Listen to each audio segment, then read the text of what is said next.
Bonjour à toutes et à tous, bienvenue dans la Minute Zen, bien-être de la santé au naturel. Alors aujourd'hui, on va faire le point sur la semaine par rapport au coronavirus. Cette période n'est pas facile, voilà, mais je pense qu'elle nous permet de travailler un petit peu sur nous et de revenir aux choses simples. Alors faisons le point ensemble. Du coup, j'ai fait une première vidéo sur le coronavirus pour vous donner des petits outils pour vous prémunir d'un point de vue santé physiologique et stimuler votre immunité. Là, vraiment, on va faire le point d'un point de vue de la situation en général. Donc au départ, il y avait beaucoup d'entre nous qui avaient peur de s'ennuyer ou qui se sont un petit peu ennuyés. Et finalement, l'idée d'activité est venue, la créativité est venue, et tout le monde a réussi un petit peu à s'amuser.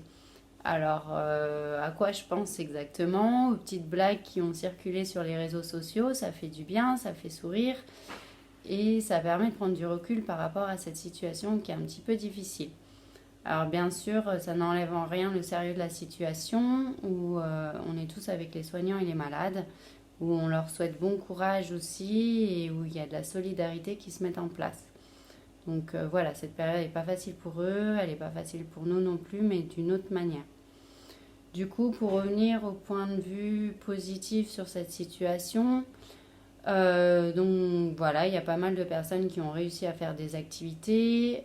Certaines personnes ont pu se rendre compte qu'elles avaient un peu plus de temps pour leur famille, pour leur couple.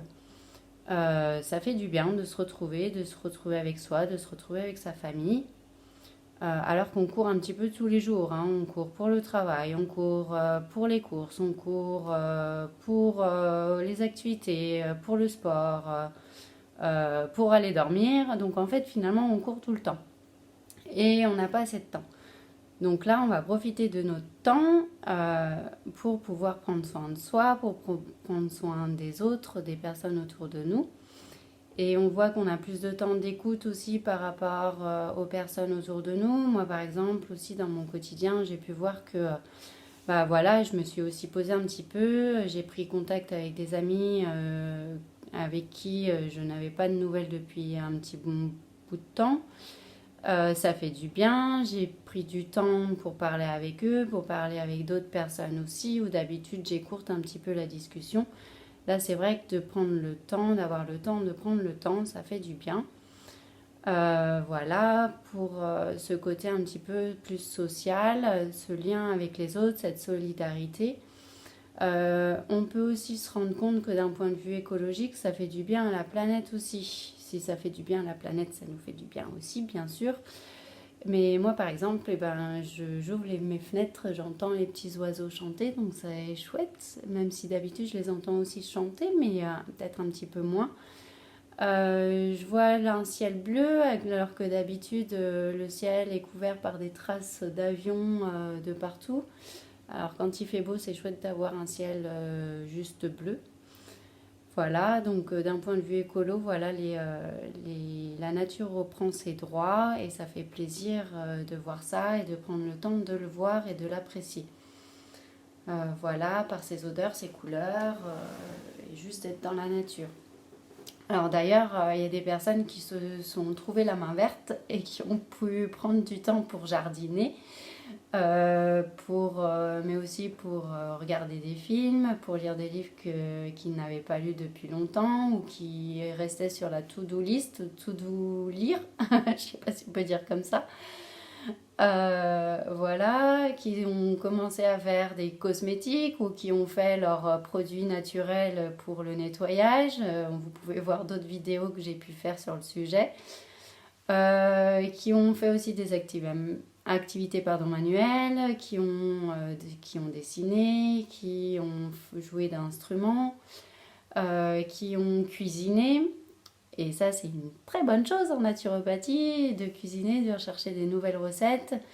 Comme dit, c'est la base de la santé, la cuisine et l'alimentation. Donc, du coup, c'est une très bonne chose de pouvoir profiter de cuisiner si d'habitude on ne prend pas le temps de le faire. Voilà, et puis j'ai envie de rappeler et de faire le focus que c'est aussi une période de changement de saison, hein, fin février, courant mars. Donc c'est plutôt l'idée de même moins manger et pourquoi pas d'en profiter pour faire une cure de sève de bouleau, mais aussi un temps de diète et de jeûne. Donc au lieu de se ruer dans les magasins et d'acheter beaucoup de nourriture comme on a pu le voir, on peut au contraire diminuer son apport alimentaire pour aider son corps et son intestin à éliminer les toxines accumulées et pour pouvoir se détoxifier et se détoxiner. Ça fait du bien aussi bien en physiologie que d'un point de vue émotionnel. Voilà, d'ailleurs, avec une collègue, on va faire un atelier de changement de saison pour le printemps en naturopathie et en ayurveda. Vous pouvez toujours vous inscrire, il y a des places, vu que maintenant on le fait par internet, on va essayer ça. Alors ça aura lieu samedi 4 avril à 14 heures. Donc vous pouvez écrire, me contacter par email et me donner vos coordonnées de mail, votre nom, votre prénom et votre numéro de téléphone, qu'on puisse vous contacter si jamais il y a quoi que ce soit. Voilà, du coup, si on est en jeûne, si on est en diète, ou même si on diminue un petit peu notre rapport alimentaire, on voit aussi qu'on peut faire d'énormes économies. Alors comme ce que je disais, au départ, on a vu des personnes se ruer dans les magasins. C'était un petit peu égoïste, je trouve, mais ça relève que de moi. Maintenant, je pense que ça s'est un petit peu équilibré, un peu calmé, et qu'on va plus acheter le strict nécessaire dont on a besoin. Et on peut voir qu'on fait des économies financières. Donc voilà, cette période est aussi propice pour voir nos façons de consommer et de voir qu'on peut faire d'énormes économies. Voilà, donc tout ça pour vous faire le point, voilà, sur la situation, que même si une situation est difficile et compliquée et perçue comme négative, on peut toujours en tirer quelque chose de positif en prenant du recul sur soi, sur les autres, sur nos manières de faire, notre manière de penser aussi, et de prendre le temps de lire, de réfléchir, de s'instruire.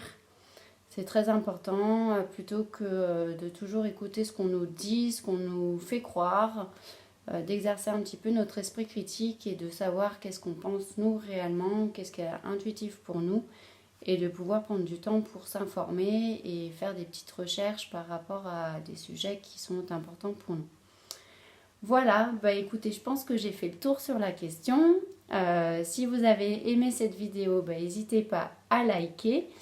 À vous abonner à ma chaîne si ça vous fait plaisir, et vous pouvez retrouver toutes les vidéos que j'ai fait jusqu'à présent sur mon site internet, donc clairesonnelonge-naturopathe.fr.